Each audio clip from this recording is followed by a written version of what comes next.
We are Irish Side of the Moon. Freedom of information, personal empowerment. The Irish Side of the Moon. I still have a dream. There are many sources of energy available. Everything is energy. My God, do we need this war? Free our mind. Corporations have taken over the world. Freedom of information, personal empowerment. The Irish Side of the Moon. Hello! Once again, you're very welcome to the Irish Side of the Moon. This is interview number 85, and this is Michael at the microphone on behalf of Shane and Gabriel. You're very, very welcome. This week's guest is Rico Paganini, whose groundbreaking book Giza Legacy provides a fascinating overview of developments and discoveries involving the pyramids and the Sphinx. Modern technology combined with spiritual sensing abilities enabled him to penetrate spheres that had been blocked until now. In the course of many excursions to Egypt over several years, a world-shattering realization came to him.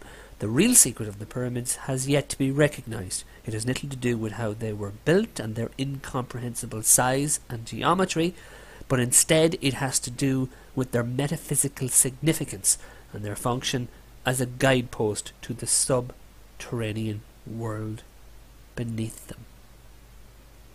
Rico Paganini, you're very welcome to the Irish Side of the Moon. Hello today.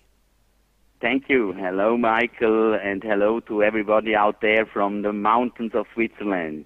Oh, very nice. The mountains. Well, from the mountains almost of Ireland, you're very, very welcome to the show today. It's great to have you here. Well done on this book, Giza Legacy. It is a beautiful book. I'm sure you hear that a lot, but it really is quite beautiful and a great work indeed. So well done on that. First, we want to talk a little about you. I'm reading here that before you got involved with Giza, you have great interest in human history, religion, spiritual science, and the transmission of vibrations. What is what is that? Tell me a little bit about that and the sort of stuff you were doing before Giza Legacy. As far as we know today, even from the scientific view, finally every life, everything in creation is finally light and vibration. And a lot of these vibrations are based on different dimensions, and a lot of the vibration concerning material things or creation, the vibration is also like based on holy geometry.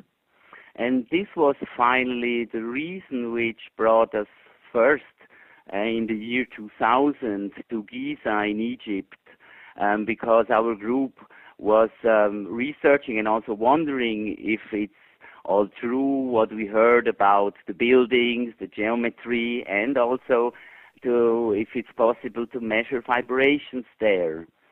And then when I was standing there first time in front of the three pyramids and the Sphinx, I was in such a manner overwhelmed that I wanted to do more, because it was immediately clear for me that this could not be built by the pharaonic dynasties or by the pharaohs. And then I started to read, to compare, to document through really all the fields around this subject, the megalithic structures in Giza, in new and old, in scientific, in historical, and also in spiritual sources. And I already traveled now 12 times to Giza, coming right back now, starting in the beginning of October. And so each time I am encountered still more about the amazing complex and the uprising overview, so that my interest and, can say, devotion and guidance still continue to increase on this place. And the first section of the book, the first two chapters, you describe the three large pyramids and you describe the Sphinx in great detail. And you, as you say, you have been there 12 times. You've taken many photographs. You've taken much measurements. And again, the first section of the book, you explain all of this and you provide a lot of detail and a lot of data for the reader about these pyramids and the Sphinx. Exactly. It's like an introduction, because if we don't know about this, it's difficult afterwards to try to understand the meaning or also the message inside. And yeah, maybe just to give 2 or 3 examples, if you allow me. Yes. First, just about the placement on the globe. This is already amazing, because the Big Pyramid, also called Cheops Pyramid, is situated exactly on the first parallel degree above the equator. And because this pyramid is located in the 30th parallel, it is equally distant from the center of the Earth as it is from the North Pole. And the meridian upon which the pyramid stands leads through more continents than all the other, and the north-south line cuts the global land masses exactly in half. And it also sits on the line which, when we follow around the globe, cuts the continents exactly into half. So this position of the Big Pyramid is thus a geodetic fixed point, which could only have been calculated by someone who knew the Earth to be a sphere and who had measurements of both the land masses and the oceans. And we know this today since some 100 years, but we talk here about a time period from 10,000 to 2,500 BC. Yes, so the amount of knowledge required to do that is extraordinary, and as you say, it does not fit in with what the mainstream would tell us. Exactly. People knew, yes. Okay, so that is a very strong point, and that is to do with their position on the globe. Exactly. And also, if we just take like 3 examples of numbers of the Big Pyramid, like the base length, it is about 365 Egyptian cubits, which corresponds to the number of days in year, because it's also like built in a cyclic calendar, which has a cycle of 26,000 years, which corresponds with the Mayan calendar and with the Vedic calendar and with the astrological calendar, and corresponds also with the galactic alignment, which also scientifically just happens all 26,000 years and changes by the end of the year 2012. Wow. Again, you are just going beyond coincidence. You are just going into something that is extremely well orchestrated and planned. Thank you, because it's urgent to get like to an overview to see the real meaning. Or for example, the step of the 50-degree angle of inclination indicates the incorporation of the number P, because the height of the original pyramid at around 140-70 meters has the same ratio to the base as does the radius of a circle at its circumference. So it's 2 times P built inside. And about P, we know around 800 years. Right, okay, right, of course. So that again, that also does not fit in with the mainstream view. And now we come to the gigantism of these buildings, because the volume, for example, of the Big Pyramid comprised about 2,592,000 cubic meters, and it's amounting to a total weight of around 7 million tons. and newer calculations are showing about 2.3 million blocks which were built in, because it was discovered that in the middle of the pyramid lies a big stone core about 7 meters tall. And so these numbers already show that it was not possible for the so-called Pharaoh Cheops to be the builder. Because if we just make a little calculation, he ruled for a maximum of 25 years. And official Egyptology says that he was doing this exactly in these 25 years. But this would mean that through this time of his reign, it would have been necessary to lay around 21 blocks per hour, 12 hours a day, 365 days a year. And we have to remember, before they could be laid, they had to be transported to the city and cut into different sizes, ranging from 5 to 15 tons. Okay. It's crazy. Absolutely.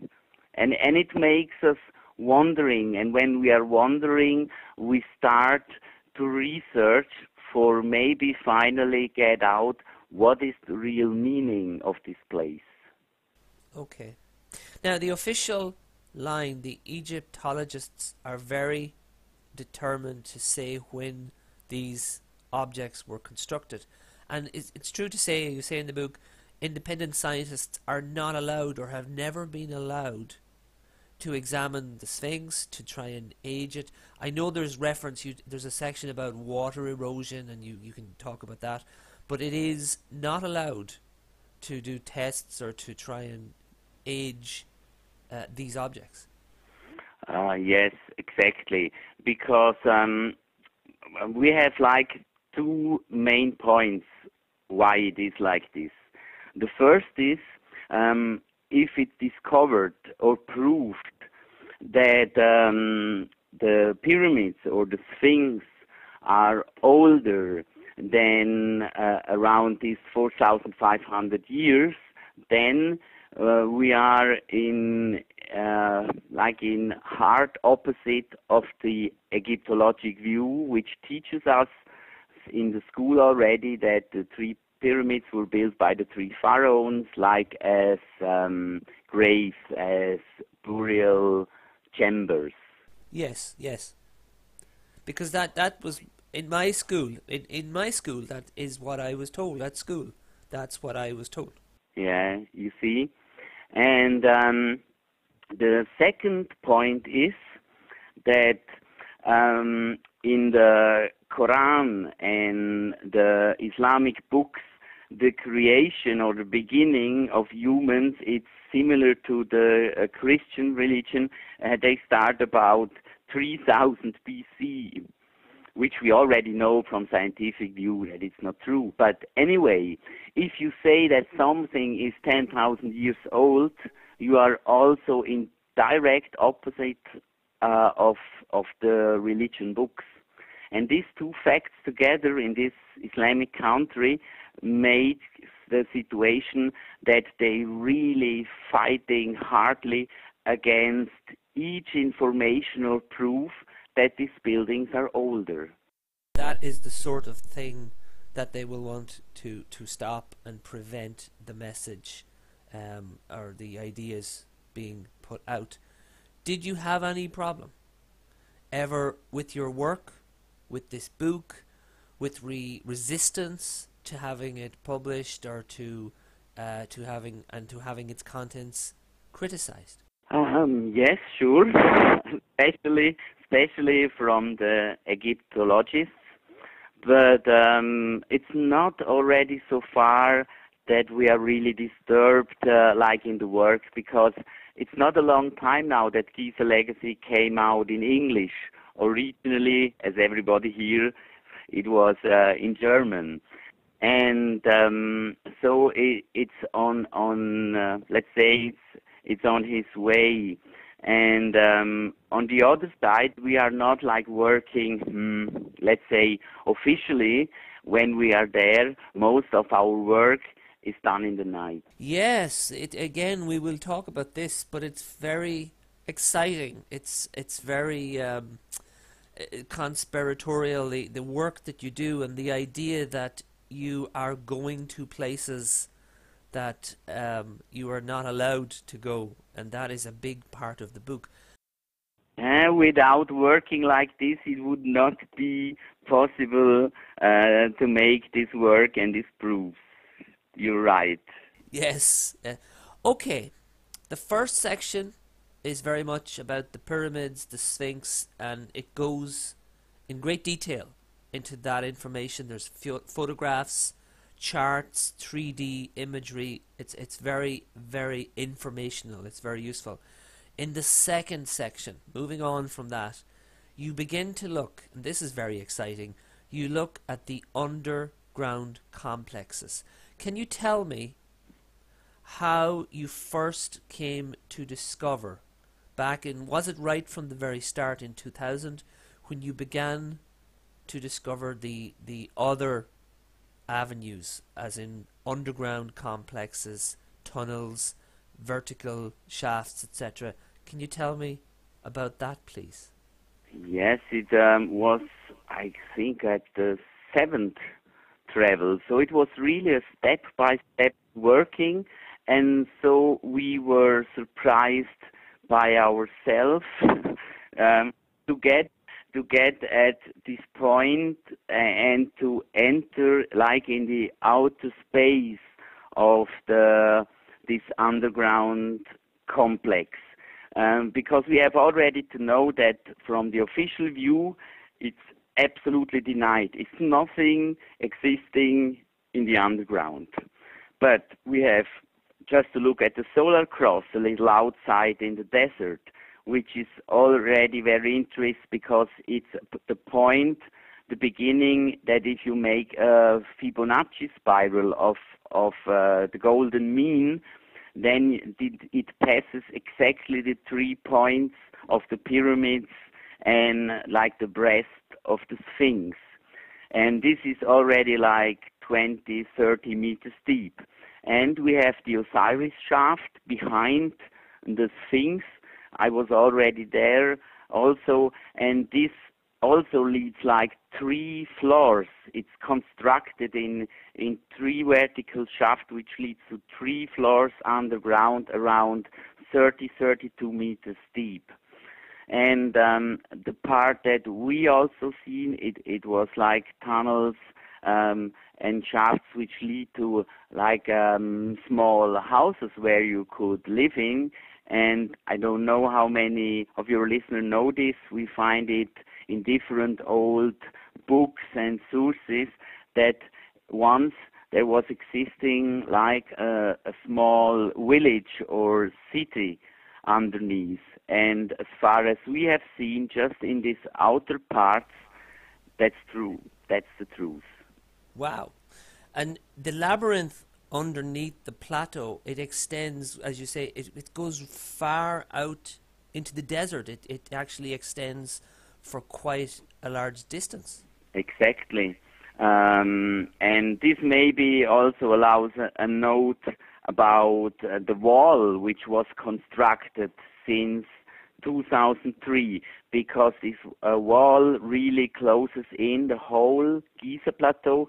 It's around 22 square kilometers, and it's leading exactly around this area in the desert where we are sure that these underground complexes are lying. So this also proves for us that certain people behind the officials also know about this, but they defend it in every way that this cannot be discovered and really turn upside down their theories. The work you do, going to this place and again bringing back the information, the photographs, it's very dangerous work for that very reason, because it is supposed to be secret. It's forbidden. Yes, it is. And are you still able to go back? Are you still? Is it possible to make further trips, or is it now becoming impossible for the reason you quoted with the war and also for the political situation over there? Is it possible for you to continue this work? Yes, we try, because as you mentioned, the political situation, it's very difficult, as I was there now in the beginning of October, and it's the political situation because really the military is blocking everything. And on the other side, the situation is that Dr. Havas, which was like, how to say, protecting the place over the 30 years against everything which is not in alignment with the Egyptology, he had, because he was very related to the regime of Mubarak. So finally, in June, July, he had to leave his office and his job as minister. And now, in the meantime, was following Dr. Fattah, and already now, 2 weeks ago, really his follower is Dr. Amine. And we have to see if this changes something. We hope so on the scientific work on this place.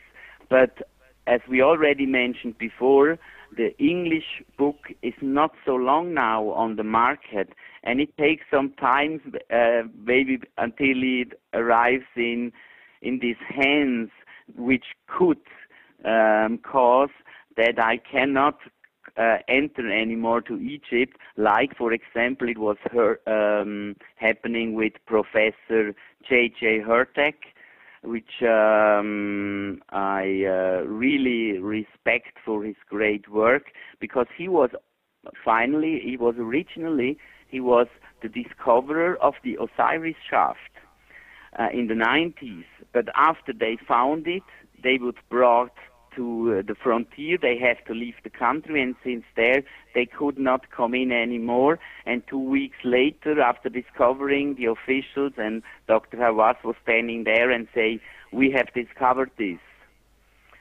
So it's a very special way of working, and I hope that at least in spring I can be again there.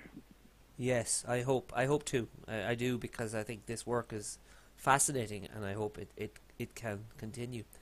Okay, so you look in the next section, as I say, up at the underground complex, as you go into detail about what you've seen. There are photographs. Tell me about the Hall of Records. What is the Hall of Records? Why is it famous? Why is it important? It is something that has been talked about, a myth for a long, long time. What is it, and why is it important, and what have you seen? I have to say that I cannot answer on the whole question, because about some parts we don't talk, because the story and the discovering is still going on. So we are not at the finish of the story to looking back, and we have to be very careful. So I hope you and your listeners will understand this. The Hall of Records we find already in very old Arabic, Greek, and also old Egyptian sources. And we find it in the Newer Age the first time in the writings, the readings of the quite well-known medium Edgar Cayce, because he was bringing this up again, telling the world that beneath the Sphinx there are rooms which lead to a so-called Hall of Records, where finally the legacy of the Atlantean civilization is like in a protected place for later coming civilizations. And there are like a lot of different objects inside, but it's very deep underground. It's even below the big complex we already talked before. And in my opinion, if this will be really discovered and brought out to the world and to the people, this will be the biggest archaeologic discovery and sensation we had ever on Earth. And yes, it is something that is very famous, but as you say, you're the first to be able to provide any information firsthand with regard to what is there or what could be there. Okay, and you mentioned Atlantis, and that leads me on to my next question, to my next section. Stepping away from Egypt, okay? Stepping away from Egypt. In the next section of the book, and again, already you've covered in the book so much information and detail, it would be enough for any one book, but that's only an early section of yours. You look at the world, and again, Atlantis comes into this in your explanation, but around the world, in various locations, and you can talk about whatever you choose here, you have found, and you document, as many have, great similarities with regard to structure, with regard to building techniques. You have photographs looking at cornerstones and various things. Tell me about the parallels and the commonalities in other parts of the world with regard to Egypt and what you have seen there. Yeah, there are quite a lot. And you are now already talking about the third volume. It's the Gaia Legacy, which will coming out by the end of next year in English, because there is documentation about the 14 main power places on Earth with megalithic structures or cores. And about this we come later also when we talk about the real builders of these complexes. You can start already in Stone Age, which is until today not really explained. There are different theories, but there are not really proofs, and there is also similar that a lot of the stones were brought from big distance there. And we have also I was in June, for example, in China. There we find it also, and there we have like a King's Valley with over 1,000 pyramids, or what is standing today from these pyramids. And we found, like you mentioned, different same monolithic elements in Egypt, South America, and India. The main, or for me, the best example is Ollantaytambo in Peru and Tiahuanaco in Bolivia, because there we find really similar or nearly the same huge blocks cut in perfection, and also done in red granite, like in Giza. And we have to mention that red granite is harder than iron to work. So this is for me like the main, which also proves that it was not possible for the pharaonic dynasties to build these megalithic structures, because they had officially just stone hammers and copper instruments. And you know, copper you can just form by hand. So with this to work, even on the material of red granite, or farther to cut it in this perfection, which is nearly impossible today because we have not such great machines. It's another proof for me that we have to reach out for other builders to really understand. And maybe to finish this is also interesting, before we go to the question who really built them, it's to see what we have as proofs until today that the pharaohs have built them. And the first point is that no one of these three has claimed in his story, in his history, in his writings, that they have built these pyramids. And you know, normally if a pharaoh has done something like this, it's always mentioned. If we make a little jump to Luxor, where the king of the Valley of the Kings and the Valley of the Queens are, which were really the graves of the pharaohs, there we see that each chamber is fully around painted with hieroglyphics, which not doing nothing else than telling the story of this being and what he has done in his life. You find also how many slaves they had or small buildings they have built, but we have no mention of these three pharaohs that they have said, I have built a pyramid. Then if we go to the proofs, I was very surprised by myself. There are very few. One they mention is a small hieroglyphic outside, on the outside near the entrance of the smallest of the three pyramids. And it's a hieroglyphic of the fourth dynasty. But it stops in the middle because it looks really bad, because it was nearly impossible to make signs on the outside red granite. And there is like a part of the word me, and because this me is there, they say, this was the signature of Mykerinos. The second point is that they have found in the Valley Temple of the Middle Pyramid a statue of Khephren, Pharaoh. But it was put down with a head in a big hole in the earth.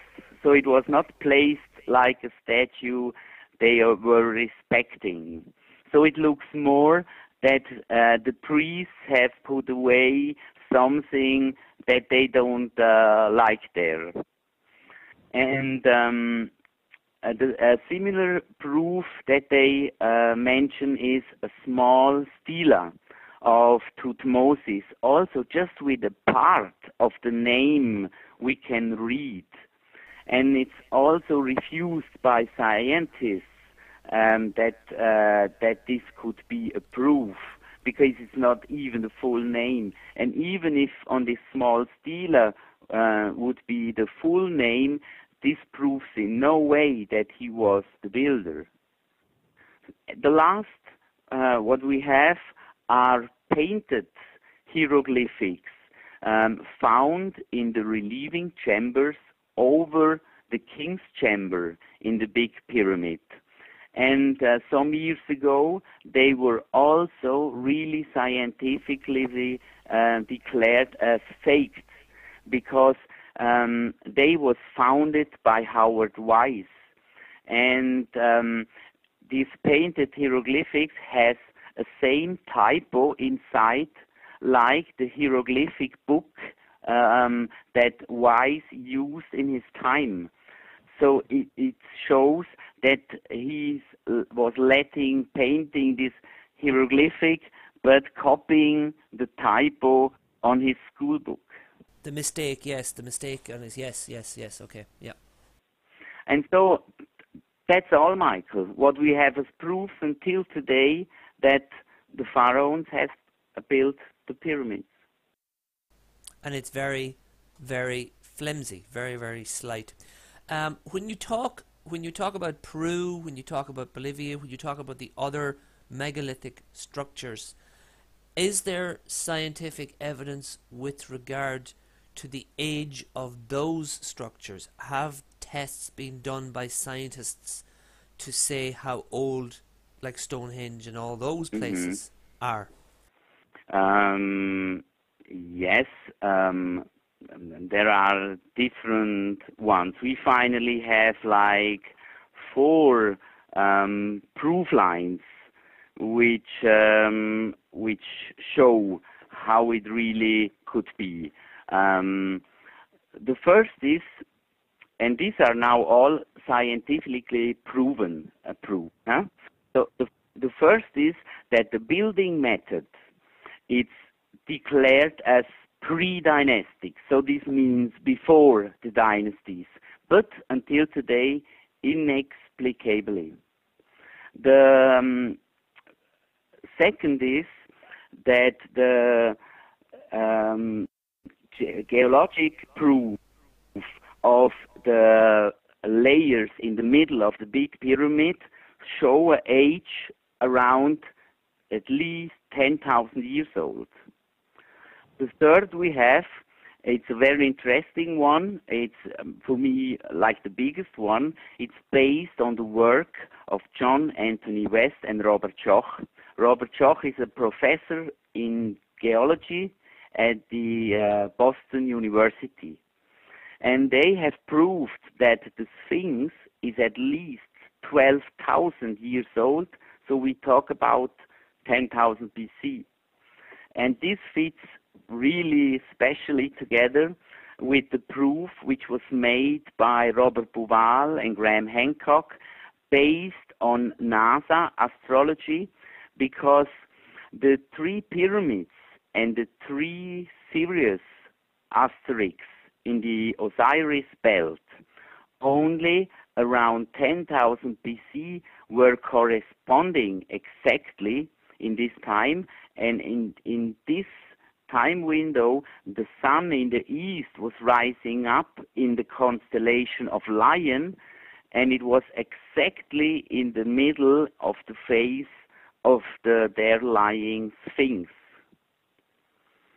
So we have like 4 proof lines which lead us to a time of building around 10,000 BC. And you remember, Michael, our official history starts around 3000 BC, first big civilizations, Sumerians, Etruscans, and then like as first big high civilization, the pharaonic dynasties. And before, there were officially just hunters and gatherers.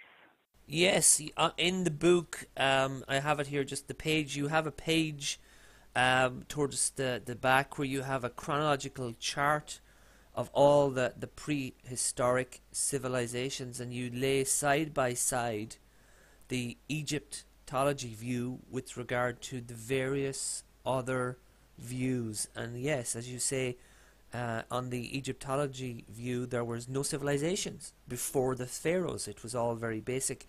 And yet, in all the other columns, all the other evidence runs contrary to that and gives different information and different dates. We will take a break. We will take a very short break. We are on the Irish side of the moon. We are talking to Rico Paganini, and we will be right back. Please stay with us for the rest of our conversation. You're listening to The Irish Side of the Moon. You can hear our new episodes every Monday on radiomedia.org and irishsideofthemoon.blogspot.com. You can also download episodes from iTunes, Stitcher, and many other sites. You can follow us on Twitter, you can join our Facebook group, and if you're already in the group, don't forget to invite your friends. If you have any ideas for future guests on the show, send an email to shane@theirishsideofthemoon.ie. We are Irish Side of the Moon. Freedom of information, personal empowerment. Welcome back to the Irish Side of the Moon. I am talking with Rico Paganini, the author of Giza Legacy, book 1 of 3 with regard to this exciting work that this gentleman and his team are doing. In the first section of the book, there are great descriptions of the 3 large pyramids and the Sphinx in great detail. And then in the next section, Rico, you look at the underground complexes. We've talked very, very little about that, but you go into detail about what is underneath the Sphinx with regard to various chambers, a city, and things that are not officially there and that we are told do not exist, but you have photographs and you say you have been there on many occasions. And we talked before the break about other parts of the world, and we talked about the similarities, we talked about the parallels with regard to the structures and the building and the methods and so forth. your theories with regard, and you quote the evidence, you quoted at great length, your theories about Atlantis and your ideas with regard to how those structures came to be in India, in South America, in Egypt, etc. Can you talk to me a little bit about that? Talk to me a little bit about Atlantis. Yes. Because surely Atlantis is a fable. It's a myth. It's a story. It's not real. It can't be real. Yes, for me it was also like this at the beginning. But I have really changed my meaning after all the research after 12 years. Because it's very interesting that we find this the marking of Atlantis or of an old continent in this area already in the very old Greek, Arabian, and old Egyptian books. The most famous is Plato in the book Critias, based together with Solon, which they give a lot of details. But we have like a missing link. We had the Ice Age between, and this is maybe also the explanation for this, because a part of this we have like 3 following lines from the Atlantean civilization. As we know in our history, there were 3 big cultures coming up out of nothing in India, in Egypt, and in Central America. And all the 3 were building pyramids in different sizes and forms. All the 3 have cutted enormous blocks of stone, which is not already understandable today how they have done this. And all the 3 have left us a cyclic calendar based on a circle of 26,000 years. So for me, they already show that they have like a same source or same ground they were referring, because they could not have worked them out by themselves in this perfection and not in this similarity of these 3. Yes, it would be a coincidence. It would be a very, very difficult coincidence to think that on 3 locations Yes. it would happen. Yes. And as far as we know from different sources, also from spiritual sources like Edgar Cayce, and this is also what I am convinced about, the Atlanteans were knowing that it could happen that the continental plate will break. So they were searching for a place to leave their, let's say, legacy. And they have proved exactly in these 3 parts, in Egypt, Central America, India, the border to China. And finally they have chosen Giza. That's why they have started there with the underground complex. But to be very precise, we have to mention that it's quite sure, if we compare these different old sources, that the first room, let's say, or hall in the underground, cut out of the limestone, was already built much longer before. I know it's amazing to hear for your listeners, because there we talk about 30,000 years before Christ. And in the old sources of Arabia and the Greeks and the old Egyptian sources, they call them, this civilization, the Nether, or also the God Kings, sent directly by God. And we call this today the Lemurian civilization, around 30,000 BC. And they have like put, they laid the founding stone, because they have built like the really famous Hall of Amenti, which we can read also in details in the Emerald Tablets of Thoth the Atlantean. A very, very nice book, which I recommend.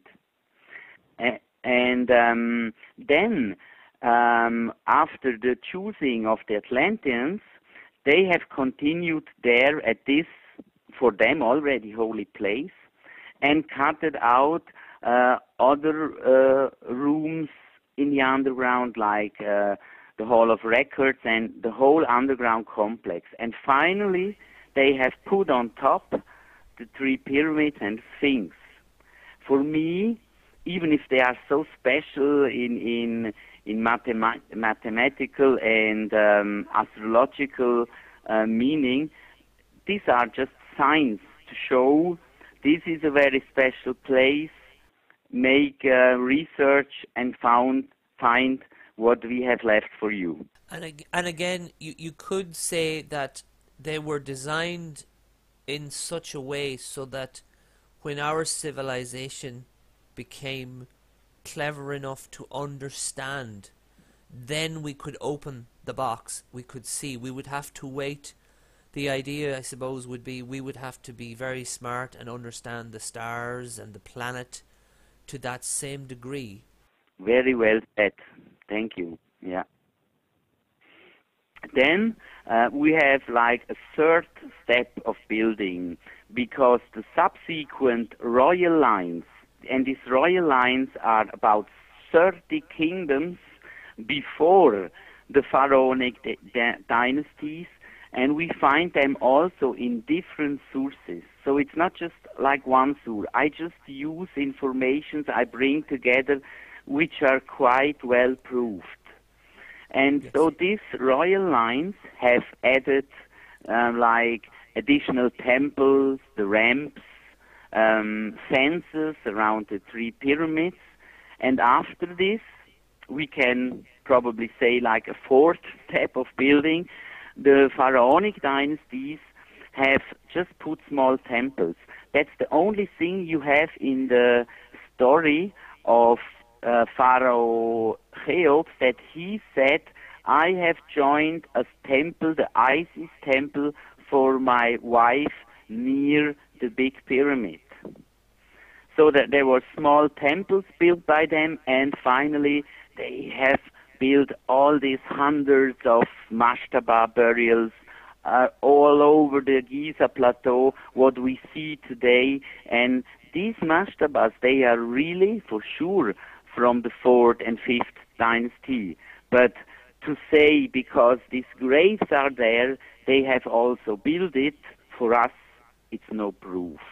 No proof, yes. I see the logic. I see what you say. Mm-hmm.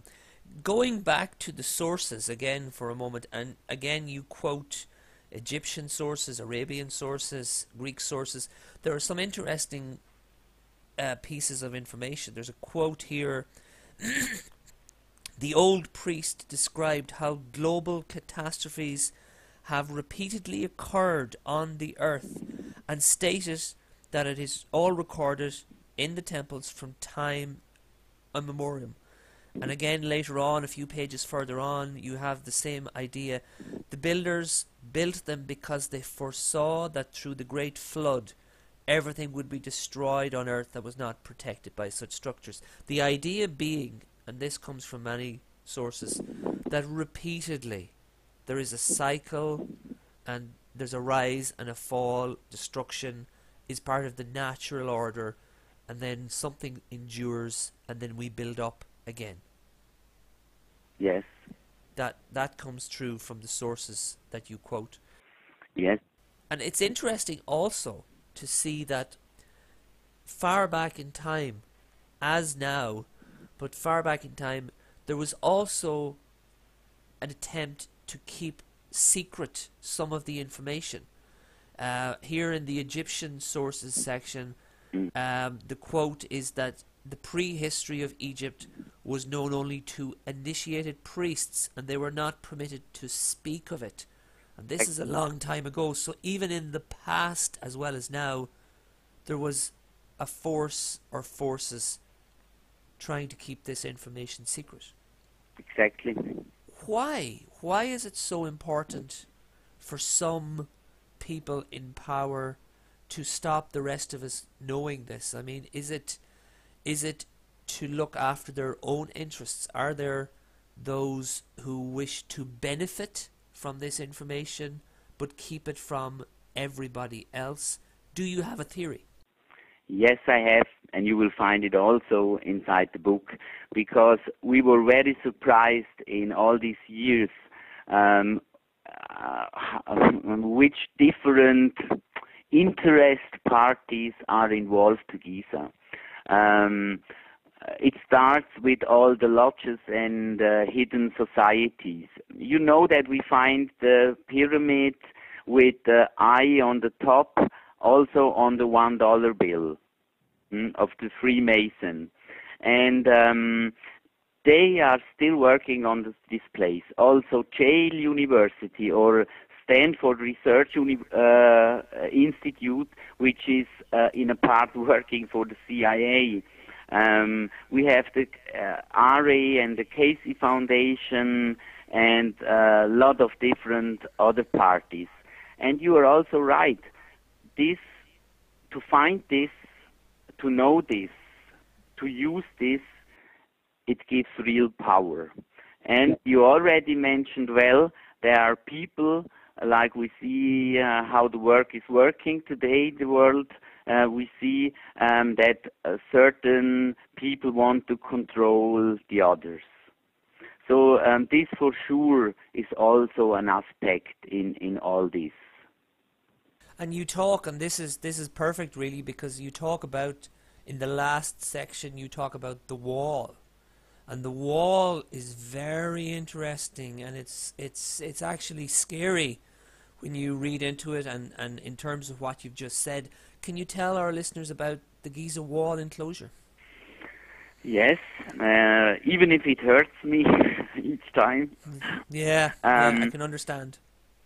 First, we have to mention that it's not like a usual protecting wall. It looks very similar to the wall that that Israel has built in these borders to the Palestinian communities.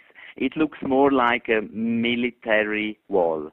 It's around 7 meters high, 4 meters with beton, and 3 meters is about a metal fence, which you can also put voltage on it.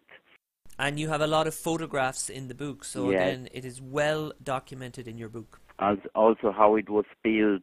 It's around, the first section A, it's about 22 square kilometers, with the second section in the direction of Saqqara. You find the GPS map also in the book, are all other 15 square kilometers, and there are people there living there telling us that when all this revolution and the political situation now it's more calm, the officials will continue in the direction of Saqqara, because I can tell you also that in Saqqara, under the Snofru pyramid, we have a very huge underground complex. I was there around the 7th or the 8th floor under the pyramid, but then it was too dangerous to go ahead. So I understand them if they want to build the wall also around this, and this wall has 2 sides. And on one side there is like a official, the official reasons which talk about that it's like protection against thieves or terrorists, and also tourists, to make them more sure.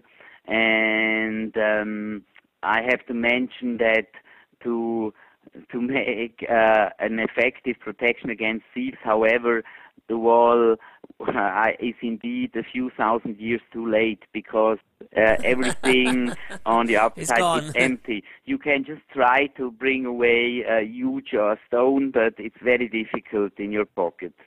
Yes. Yes. And there are different theories in official reasons in view of this massive territory extending far into the desert that is being surrounded with this huge wall.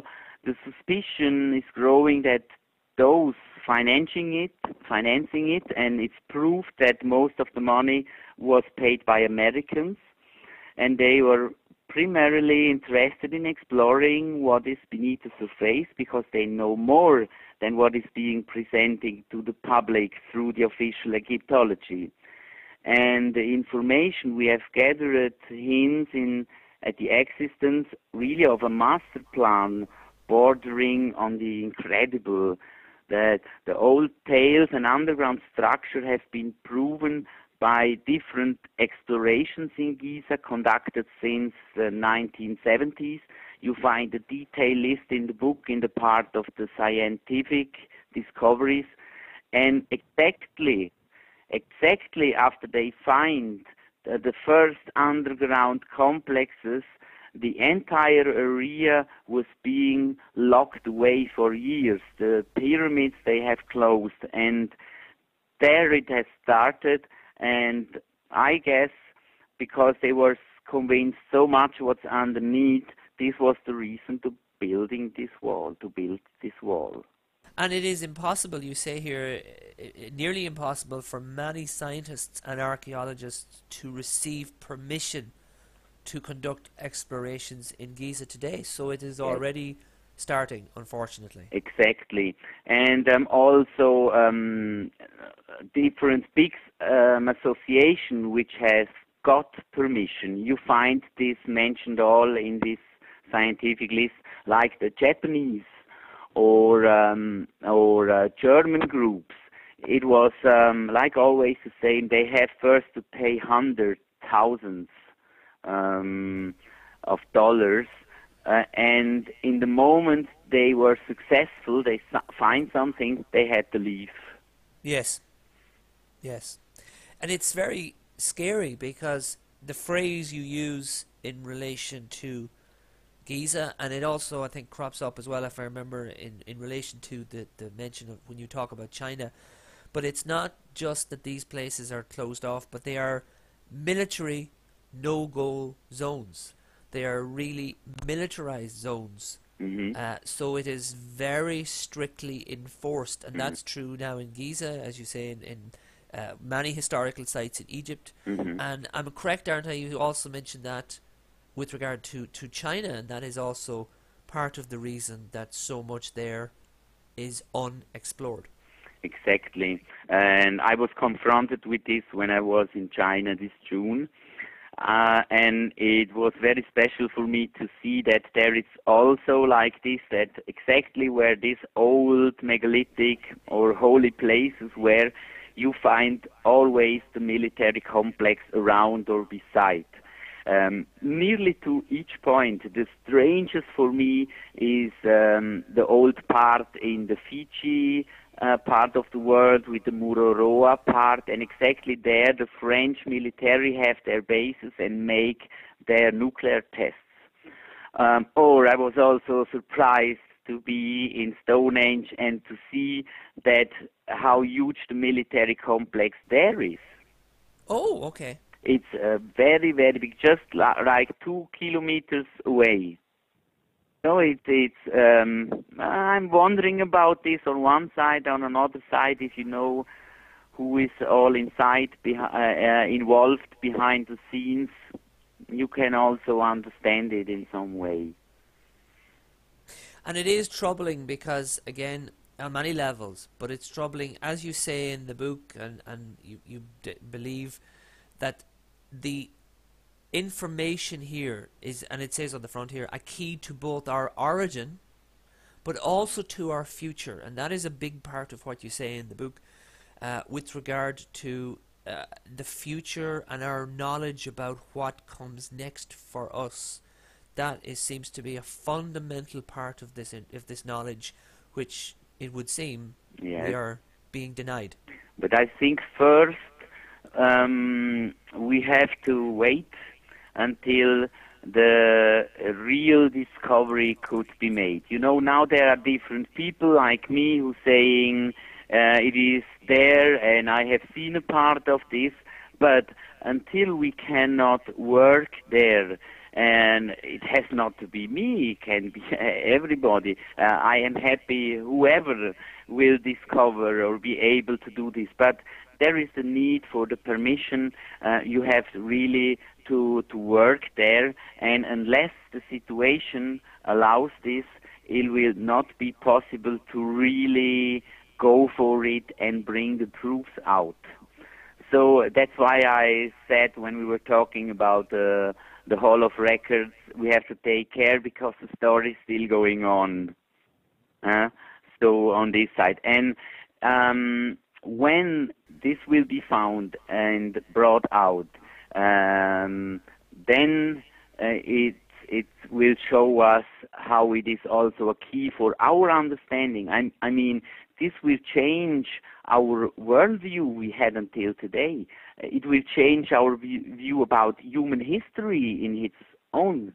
And it shows us high civilization which were falling, also a question about technique, which we can learn, I guess, a lot for the times and situations that our civilization, our Western civilization, is now involved with a lot of problems around the globe. And the spiritual view of this, or the metaphysical view of this, people who are interested can find it in the second volume. It's the Day Legacy. And that's DEI, the Day Legacy. And this will come out in English now by the end of this year in December. Okay. Tell me, how do you do what you do? How do you keep optimistic? How do you keep working? You sound very hopeful. How do you do what you do? How do you keep going? What drives you? Yeah, there are like different reasons. The main point is I want to know for myself.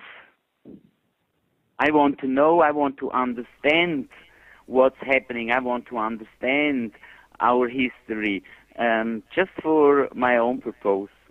And we want to share what we have brought together with interested people and minds and hearts, because normally for making this overview for Giza you have to read, I don't know, about 30 or 50 books, you know, and all these different parts of involved people or of scientific fields. And so the purpose here is to make in one book a good illustrated, documented overview about all the different views on this topic, so that the readers can make their own opinion and their own conclusion. Yes, and you do quote so many sources, and then you leave it up to the reader to decide based on the same evidence that you yourself are looking at. Yes, and the last point maybe to mention is that I believe in humanity. I believe that we can come over the way that we are living and thinking and acting today. And I also believe in God's creation. And so maybe this combination makes that I'm still optimistic. Yes, that is good. That is good. And tell me again, just as we prepare to finish up in the final moments, you work with the team, you work with other people. How do you find people? How do they find you? Like people that you can trust? Because obviously this is such delicate, important work. How do you work with different people on each expedition, or is it always the same people, or is that? It's a mix, Michael. Yes. Some people are involved over different travels. Some people or specialists just join us for one when we have a certain topic. Some people of the team are people who living there. Egyptian people. For me, very urgent are also the Sufi people which are there, which are helping us in some points. And we have some officials, but we cannot mention them, who sometimes help us a little. And I think you are also convinced that we have kind of spiritual guidance and helpers. And so finally it's a great mix to go into this and to try to know and learn more about this. That is something that you refer to time and again, the spiritual aspect of all of this, and the fact that there's almost another element or presence sometimes guiding you or helping you in some of the work that you are doing. Yes, exactly. For people who are listening, and we always say this really at the very end, we always ask people, our guests, for people who are listening with regard to maybe similar interest or maybe not similar interest, but in general, what advice would you give people who are trying to do work like this, which is a time-consuming work? This is your life. This is, it takes over so much time.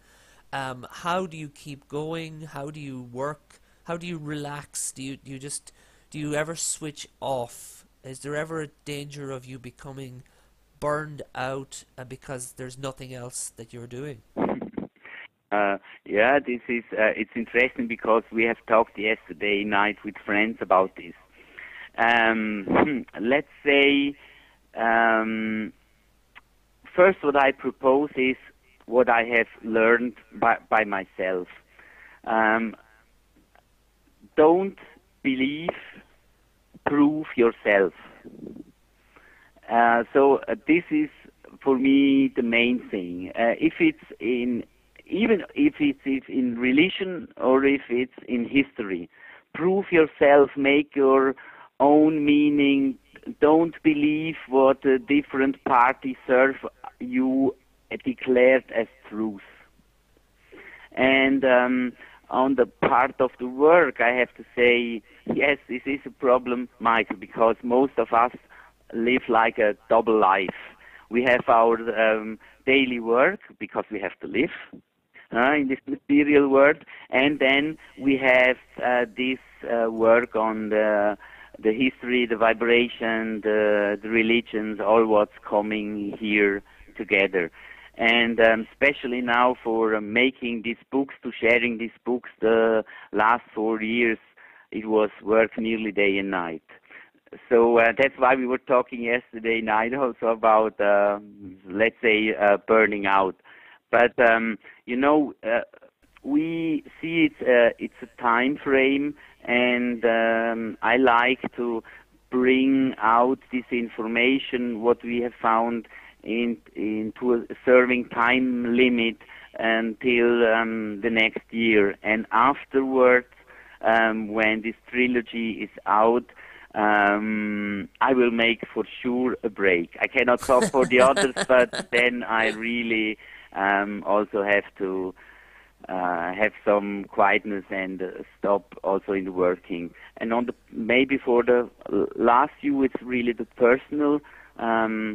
I meditate. I make prayings. I am as much as possible out in the nature, and this also helps me a lot and gives me power. Yes, that makes sense. I can understand.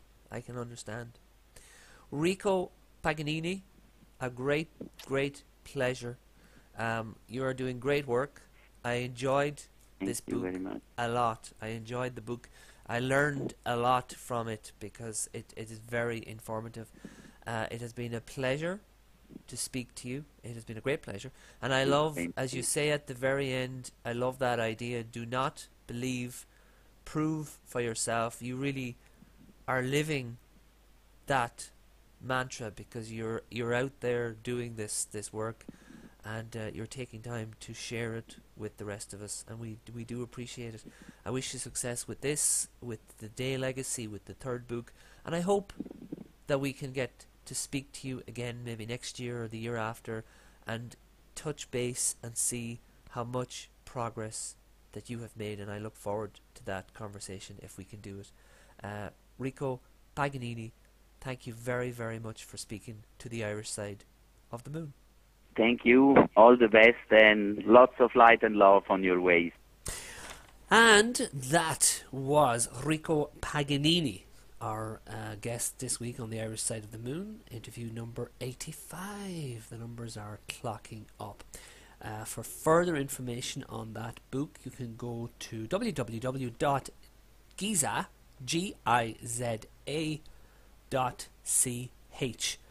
and there's a link to that on our own Facebook page as well. If you're a fan or if you like us on Facebook, there should be a link up there for that as well.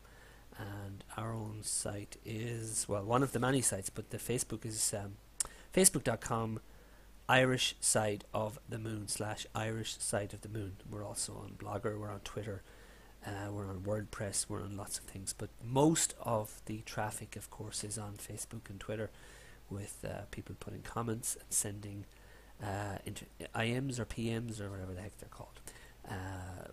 Those messages that come through. So yes, that's us. And as I say, Rico's website, the book's website, you can find out more information there. Hardcover, illustrated with 38 graphics in 3D, 56 maps, and 268 colour photographs. There's some information there. Giza.ch, Giza.ch. Rico Paganini takes us along on some of his expeditions. He meticulously documented all that he experienced in photographs and sketches. The book features hundreds of photographs as well as maps and 3D graphics, which give us an impression of the structures found both above ground and below ground in Giza, and of newly discovered chambers, and even the legendary Hall of Records. So check that out. Beautiful book, large book, and very, very beautiful, and in the first part of his trilogy. Be very interested in seeing what comes next with that. And speaking of what comes next for Irish Side of the Moon, Greg Corbin, MD, the author of Beyond Reason, Lessons from the Loss of a Gifted Child. And that will be interview number 86 on the Irish Side of the Moon. Between now and then, please feel free to check us out, as I say, on Facebook. And if you downloaded this particular episode, the episode is at an end. Thank you very much for your kind attention. If you're listening on a radio station, online or bricks and mortar, whichever, please stay tuned, because we will be diving into our archive and playing some previous material from an older interview from the Irish Side of the Moon. In either case, do thank you for your kind attention, and look forward to welcoming you back again in the very near future. Bye-bye. We are Irish Side of the Moon. Freedom of information, personal empowerment. The Irish Side of the Moon. I still have a dream. This is just a ride. We can change it anytime we want.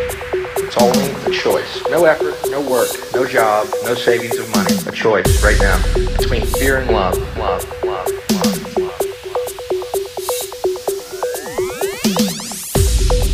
Freedom of information, personal empowerment. The Irish Side of the Moon.